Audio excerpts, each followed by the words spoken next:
합니다. 인사하실 때 잘 오셨습니다. 사랑합니다. 인사하겠습니다.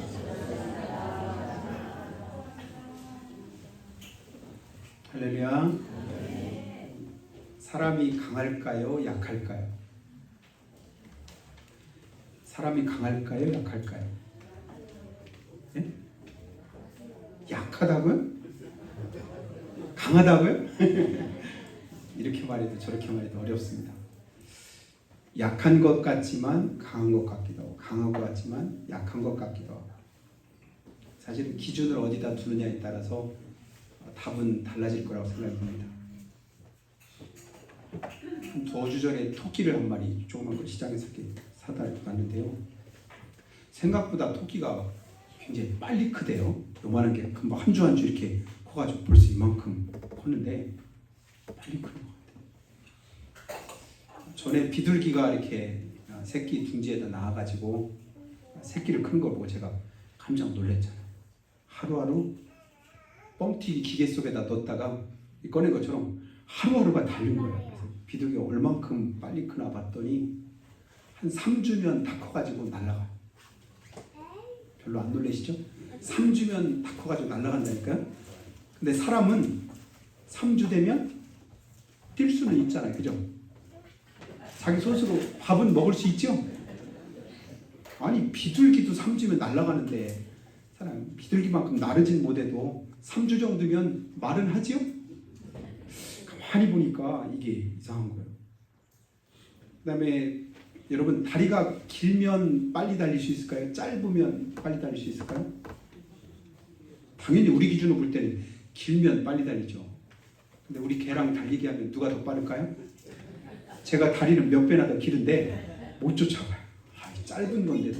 근데 개보다 더 짧은 고양이도 뛸 때 보면 무지 빠르더라고요. 제가 가만히 생각하면서 가끔 묵상하는 말씀이 전도서 9장 11절인데요.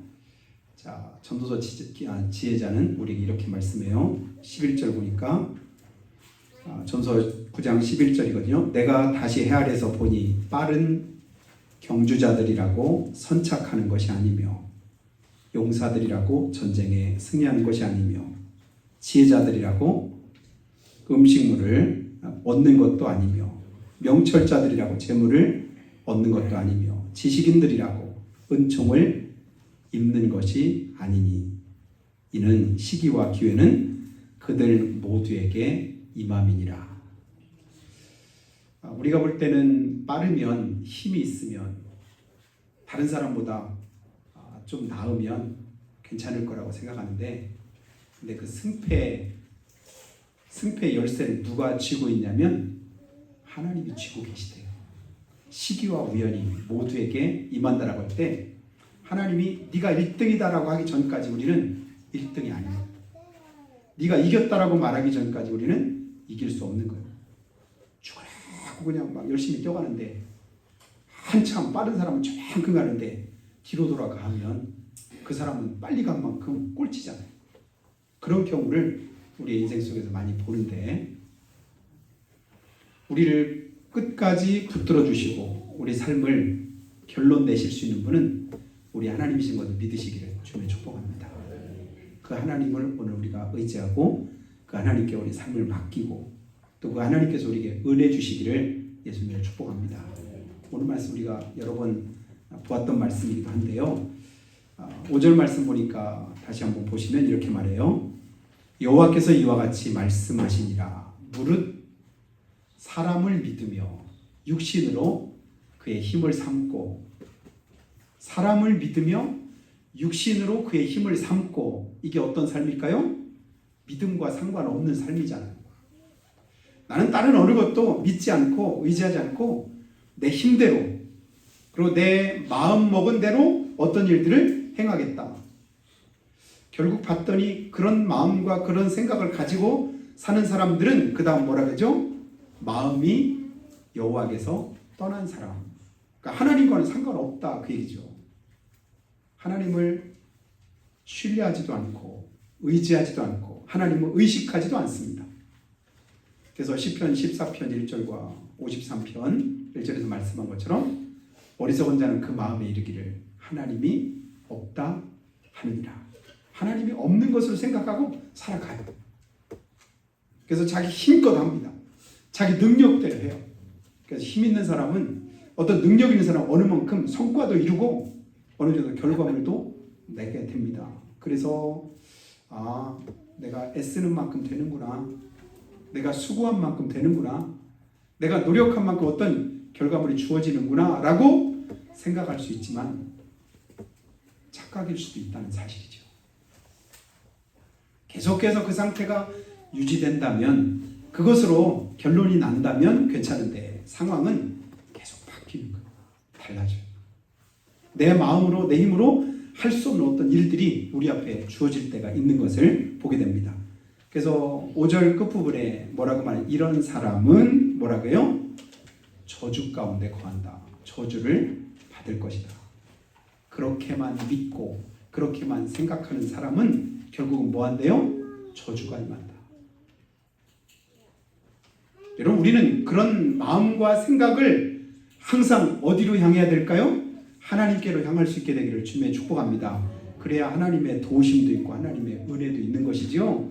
내 힘으로 괜찮다, 할 수 있다, 내 힘으로 충분하다, 이런 사람은 결국은 어떤 한계에 부딪힐 때 더 이상 자기 스스로 버티지 못하는 것을 우리 보게 됩니다. 그래서 사람을 의지한다, 단순히 사람만 의지하는 게 아니라 그 마음이 어떻다고요? 하나님께로부터 떠나 있다. 하나님께로부터 떠나 있으니까 자꾸 뭔가를 의지하고 뭔가를 붙들고서 우리가 살아가게 돼요.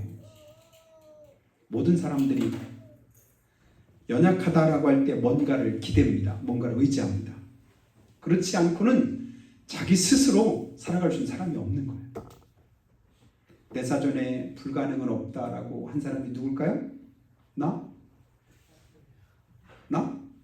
그렇죠. 나폴레옹이 내 사전에 불가능은 없대.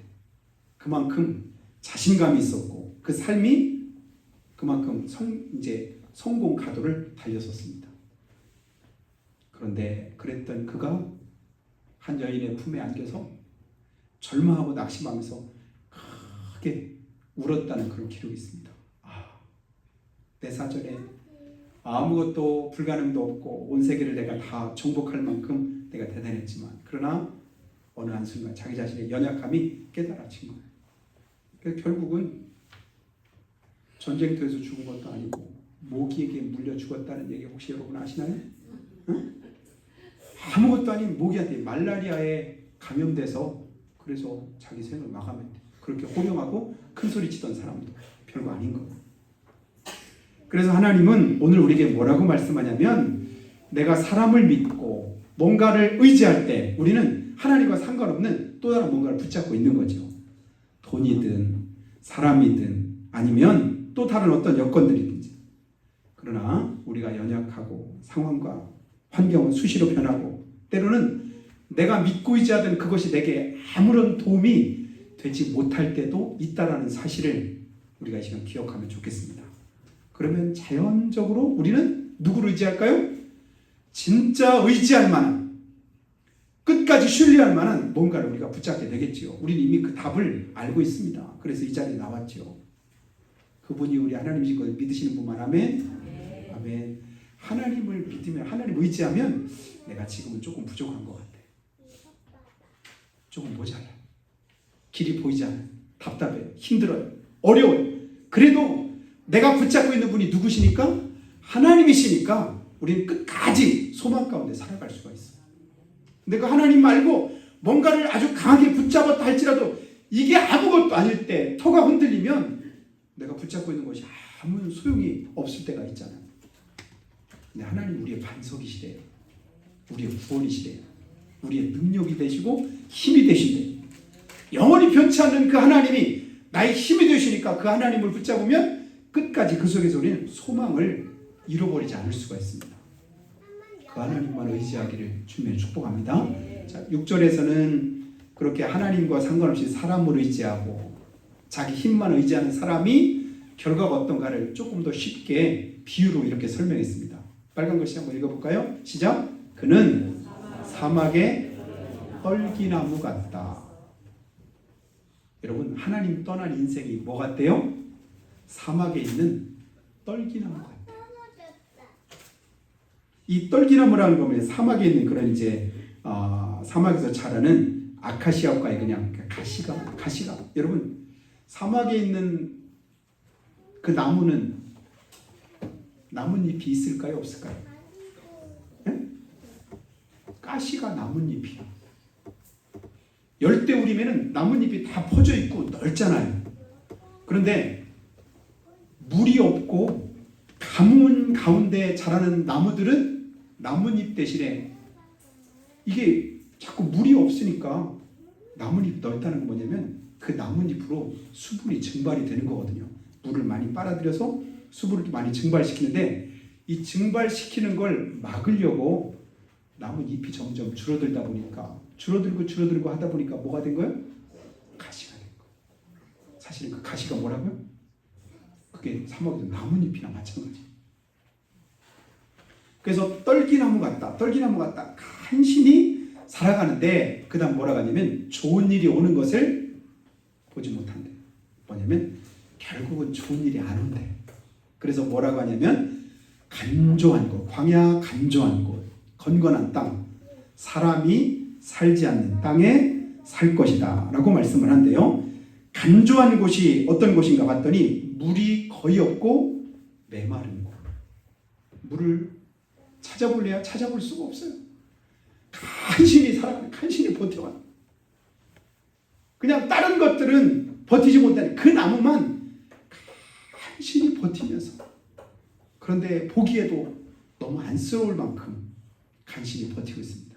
그리고 건건한 땅, 완전히 메말라버린 그런 상태를 건건하다고 합니다. 인생 자체가, 그 삶 자체가 이럴 때가 있는 거예요. 그래서 그런 사람은 좋은 일이 오는 것을 결국은 보지 못하는데, 근데 그 반대로 그 다음 7절 말씀에 뭐라고 하냐면 그러나 그와는 정반대로 물은, 빨간 글씨 한번 읽습니다. 시작. 여호와를 의지하며 여호와를 의뢰하는, 여호와를 의지하고 여호와를 의뢰하는 그 사람은 뭐라고요? 복을 받을 것이라. 아멘. 하나님을 의지하고 하나님을 의뢰하면 하나님은 결국은 우리에게 뭐 하신다? 복을 주신다. 복은 누가 주는 걸까요? 하나님이 주셔요. 내가 아무리 따라가도, 내가 아무리 얻으려고 해도 내 힘 가지고는 복을 받지 못합니다. 그 복은 어디에 있는 거예요? 하나님 안에 있기 때문에 그래요. 하나님이 주셔야만 내가 받을 수 있는 겁니다. 우리가 말할 때는 손에 많은 것을 쥐어지고 세상적으로 많은 풍요로운 어떤 것이 복이라고 생각하는데 절대 그게 복이 아니죠. 그걸 어느 때 깨달아요? 살아보면 압니다. 지나고 보면 압니다. 진짜 복이 무엇인가 하는 것을 우리가 예수 믿고 우리 인생 마지막 순간에 고백할 때, 그때 이게 복이었구나, 이게 복이구나 하는 것을 우리가 알게 되는데요. 그 복 있는 사람을 어떻게 설명하냐면 8절에 이렇게 설명하죠. 그는 물가에 심어진 나무가 그 뿌리를 어디다 뻗친다고요? 강변에 뻗치고, 그 뿌리를 강변에다 뻗치고 사막에다 뻗쳐봤더니 아무리 뻗어봐야 별로 물을 얻기가 힘든 거예요. 그래서 가시만 방상하게 남아있죠. 다른 사람들에게 그늘을 이렇게 제공하거나 다른 사람들에게 쉼을 주는 그런 삶이 아니라 자기 삶 자체도 퍽퍽해서 가까이 다가가면 다른 사람에 상처만 주는, 아픔만 줍니다. 그런데 주님 안에 하나님을 믿고 하나님을 의뢰하는 그 사람은 강변에 그 뿌리를 뻗치고 있어서 더위가 올지라도 두려워하지 않고 그 잎이 뭐가 돼요? 청청하며, 그 잎이 환경이 어떻든 여건이 어렵고 힘들어도 그 삶의 은혜가 끊이질 않는 거예요. 저 여러분에게 은혜의 잎이 청청하고 풍성케 되는 귀한 은혜를 주님 허락하시길 주님 축복합니다. 믿음 없으면, 하나님 떠나면 조금만 힘들고 어려워도 거기서 뭐가 나와요? 가시가 나와요. 자꾸 찔러. 다른 사람들이 상처 주고 아픔만 줘요. 근데 믿음의 사람은 그렇지 않아요. 잎이 청청하고, 그 다음 넘겨주세요. 가무는 해도 뭐래요? 걱정이 없고 결실이 그치지 아니함과 같으니라. 아멘. 더위가 올지라도, 가뭄이 온다 할지라도, 환경과 여건이 힘들고 어렵다 할지라도 이 믿음 안에서 기쁨과 즐거움과 감사함이 넘치는 복된 삶이 함께 하시기를 주님을 축복합니다.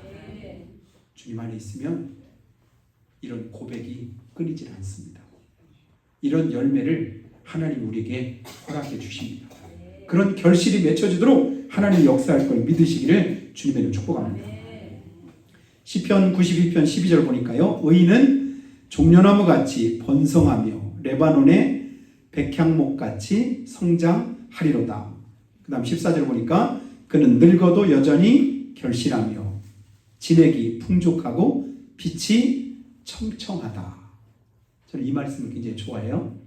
특별히 이제 우리가 점점 연세가 들어가고 그리고 연약해질 때 여러분 이 말씀을 여러분 붙들고 힘내시기를 주님의 축복합니다.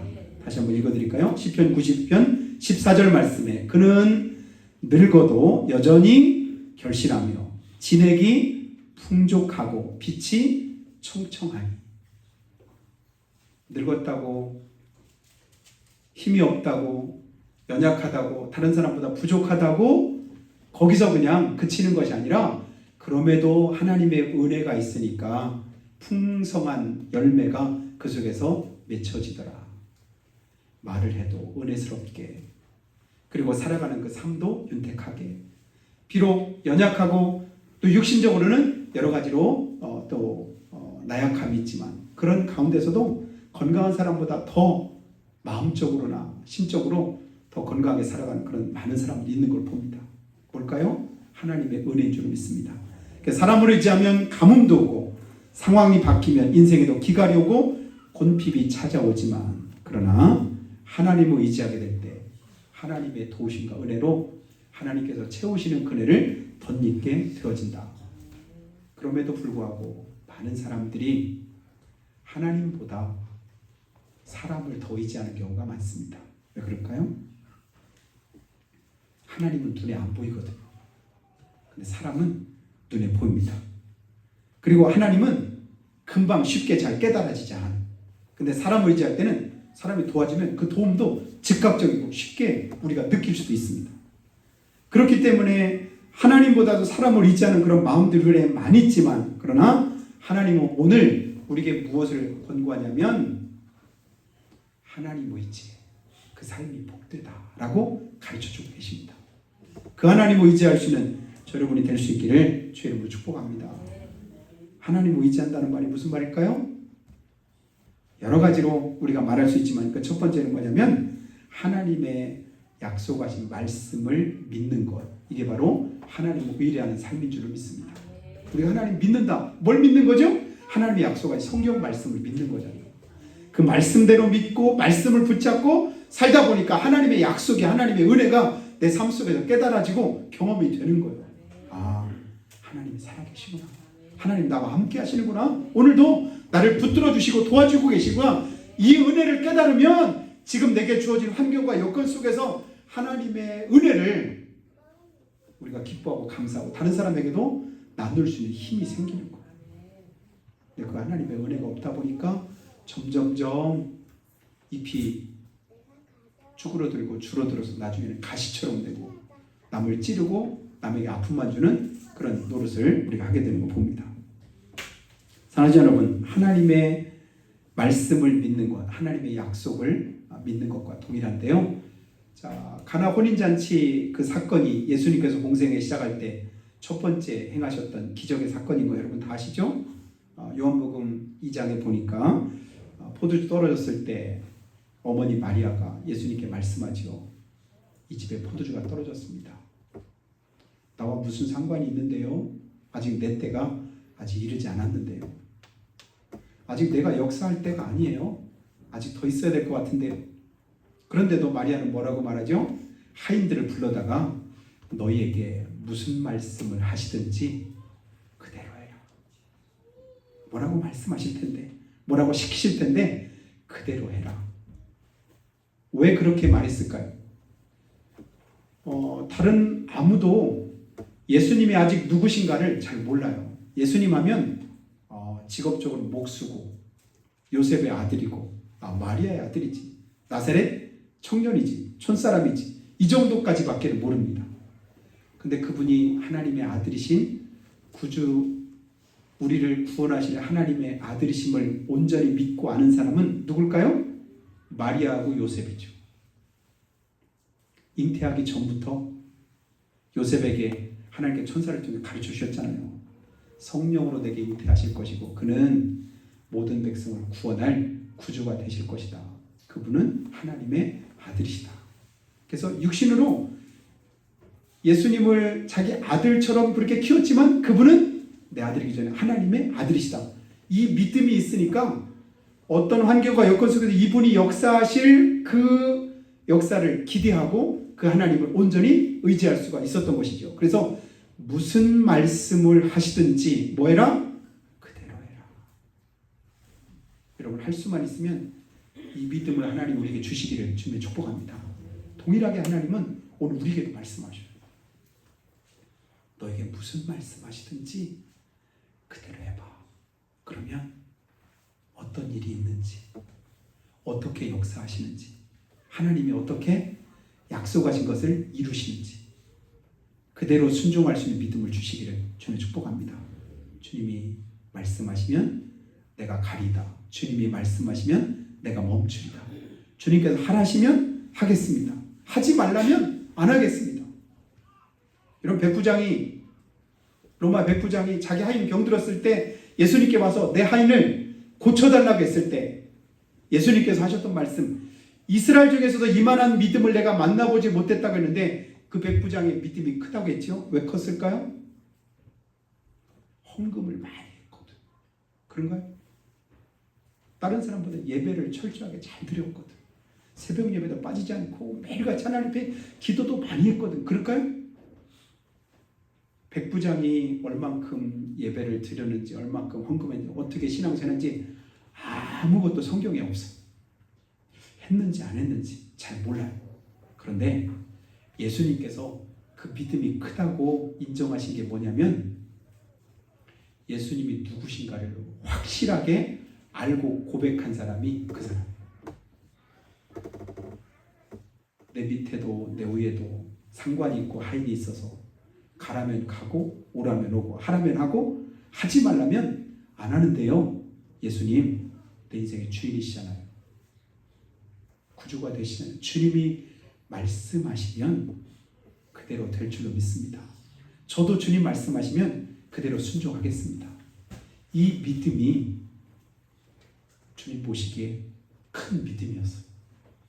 내가 부족한 것 있고 연약한 것 있고 다른 사람보다 형편과 사정은 낫지 않아도 오늘 내가 하나님 앞에서 큰 믿음이라고 칭찬받을 수 있는 유일한 것, 그게 뭘까요? 예수님이 누구신가를 확실하게 여러분 알고 고백하시기를 주의 이름 축복합니다. 주님 내게 말씀해 주세요. 주님 내 기도를 들어주세요. 주님께서 명하신 그대로 내가 순종할 수 있는 믿음을 허락해 주세요. 눈에 보이는 어떤 것이 아니에요. 주님만 온전히 믿고 의지하고 주님께 맡기면 주님께서는 우리의 믿음대로 주님이 역사하시는 것을 믿으시기를 축복합니다. 그 믿음 보시고 그 시로 그 하인이 치료받았잖아요. 예수님 그 집에 가실 필요도 없었어요. 왜냐하면 예수님 우리 집에 들어오심을 나는 감당치 못하겠습니다. 안 오셔도 말씀만 하셔도 나을 거예요. 그랬더니 그 믿음대로 나은 거예요. 어떤 등반가가 산을 이렇게 등반하다가 날이 어둑어둑했는데 어두우니까 잘못해서 절벽에서 발을 헛디뎌가지고 절벽 밑으로 떨어졌어.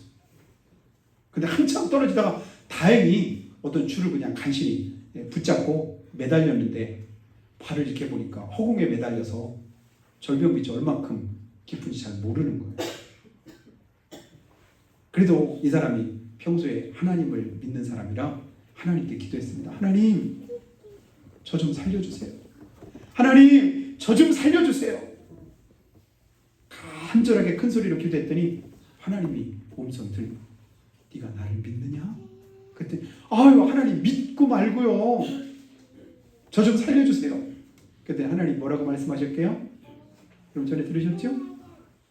그렇다면 네가 나를 믿으면 네가 붙잡고 있는 그거 놔라.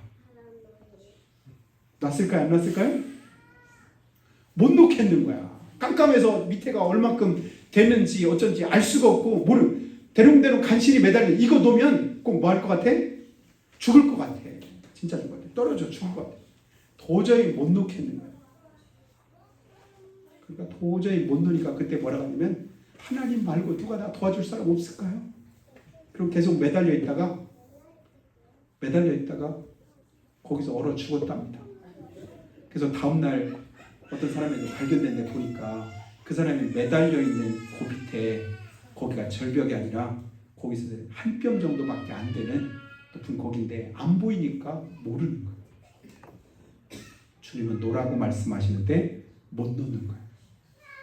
여러분 인생을 가만히 한번 생각해 보죠. 내가 붙잡고 있는 어떤 것들이 있잖아요. 이거 아니면 안 될 것 같아. 이거 아니면 죽을 것 같아. 이거 아니면 도저히 불가능한 것 같아. 근데 때로는 주님이 그걸 놓으라고 하실 때가 있습니다. 너 그거 놓으면 안 될까? 나 믿으면 그거 놓고 내 말대로 할 수 있지 않겠니? 안 돼요. 믿는다고는 말했지만 주님께 내 인생을 맡긴다고는 했지만 온전히 그러지 못할 때가 우리 안에 있는 걸 봅니다. 그래서 하나님을 의뢰한다고 하면서도 여전히 세상 방법을 더 신뢰할 때가 있고 기도는 하지만 실제 결정은 내 마음대로 할 때가 많아요. 하나님 앞에 기도했으면 하나님이 응답하시는 대로 감동하시는 대로 내 뜻과 의지와는 상관없더라도 주님 앞에 내 삶을 맡겨야 되는데 결정적일 때는 뭐예요? 하나님 뜻과 상관없어요. 내 의지대로 합니다. 또 하나님께 맡긴다고 하면서도 끝까지 내가 붙들고 있는 어떤 것이 있을 수도 있어요. 믿음은 하나님께 나아가는 것이기도 하지만 또 다른 믿음은 뭘까요? 하나님 앞에 내가 붙잡고 있는 것을 놓고 하나님께 맡기는 것. 이것이 믿음인 줄 믿습니다. 그 믿음 가지고 주님 앞에 의지할 수 있는 여러분이 되시기를 주님 축복합니다. 그래서 지금도 여전히 내가 뭔가를 의지하고 있지 않는지 붙잡고 있지 않은지 다시 한번 돌이켜보고 주님 오늘 우리에게 주신 약속의 말씀을 기억하시기 바랍니다. 하나님을 믿으며 사람을 믿으며 육신으로 그 힘을 삼고 마음이 여호와께서 떠난 그 사람 뭐래요? 저주받은 사람이다. 저주받았다는 말은 저주가 임하게 된다. 그 저주 가운데 내가 있다. 그런 의미이기도 합니다. 그런데 하나님께서 말씀하시기를 무릇 여호와를 의지하며 여호와를 의뢰하는 그 사람은 복을 받을 것이다. 그 뿌리가 어디 있대요? 강변에 뻗쳐 있는 것처럼 우리의 믿음의 뿌리는 하나님께 뻗쳐 있게 되기를 예수님을 축원합니다. 그러면 공급하시는 분이 누구예요? 하나님이시래요. 요한복음 15장에 말씀한 것처럼 내가 주님께 붙어 있기만 하면 가지가 꺾여 있지만 않으면 저절로 과실을 맺나니 내가 아무것도 내 힘으로는 할 수가 없대요. 나를 떠난 너희가 아무것도 못한다. 근데 주님이 선언하셨잖아요. 근데 내 안에 붙어 있기만 하면 너 아무것도 안 해도 괜찮아. 열매 맺게 하실 분이 누구예요? 하나님이시다. 결실하게 하시는 분 누구예요? 하나님. 살려주시는 분 누굽니까? 하나님이시다. 그 하나님 안에 붙어 있어서 하나님만 의지하고 믿음으로 승리하는 여러분 다 될 수 있기를 주의 이름으로 축복합니다. 기도하실 때 하나님만 의뢰하기 원합니다.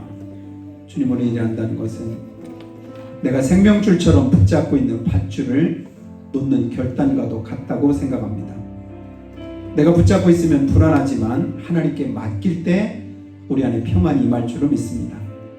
내가 붙들면 무너질 수 있지만 하나님이 붙드시면 살게 될 줄 믿습니다. 믿음은 하나님을 붙잡는 것뿐만 아니라 내가 쥐고 있는 것을 내려놓는 것이기도 합니다. 이 시간 주님께 맡깁니다. 도와주시옵소서. 붙들어 주시옵소서. 지켜주시옵소서. 역사하여 주시옵소서. 한 목소리로 잠깐만 기도하겠습니다. 거룩하신 아버지